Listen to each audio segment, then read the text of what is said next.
For today's video, guys, this is the fourth time of harvesting of my fourth day of harvesting my potatoes. So potatoes to, guys, it's ready for harvest, and we'll see what's going on here. Harvest na natin to kasi magpo-falls na.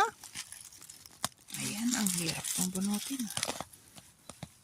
No, ha? Wow, there's one. Ayan, one. This one. Oh no.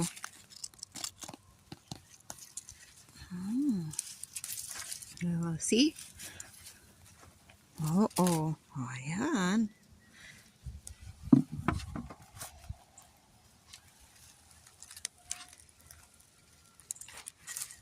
Ito. Ayan o.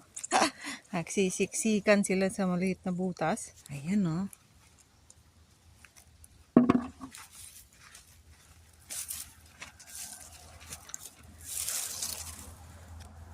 Ayan.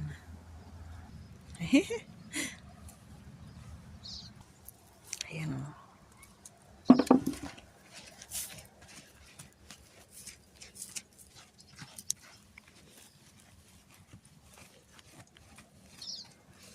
Limited lang yung ano nila kasi mababaw lang yung tinaniman natin.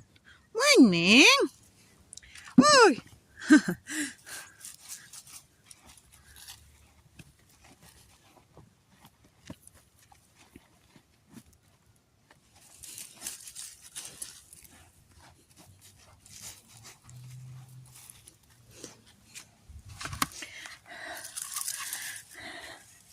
Okay, so that's not bad, oh.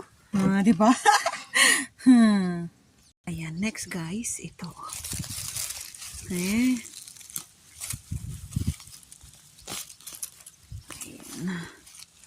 Oh, ang daming bunga. Ang daming bunga. Yun o.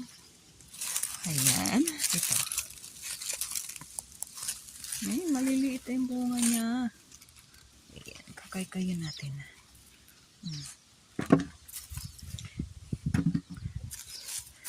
Ayan.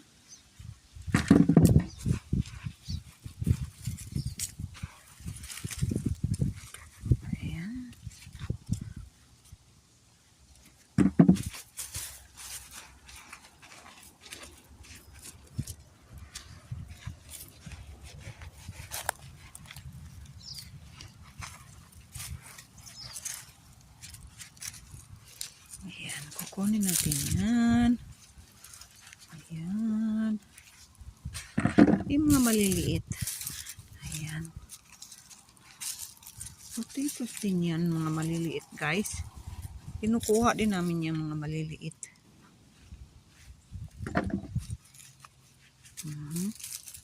Yung mga ganito, guys, hindi na yan kinukuha kasi toxic yan kapag na-expose sa sunlight. Yung mga green na yan. No. Tapon na yan. Ayan o, mayroon pa siya dito. Kakay-kayin mo lang siya kasi ano, no more. That's it. So that's the only proof that you got. No more, no less. Alright. So, ayan. That is our, dalawa pa lang na puno yan, guys. So, yan na yung bunga niya. Alright, so that is our video 1.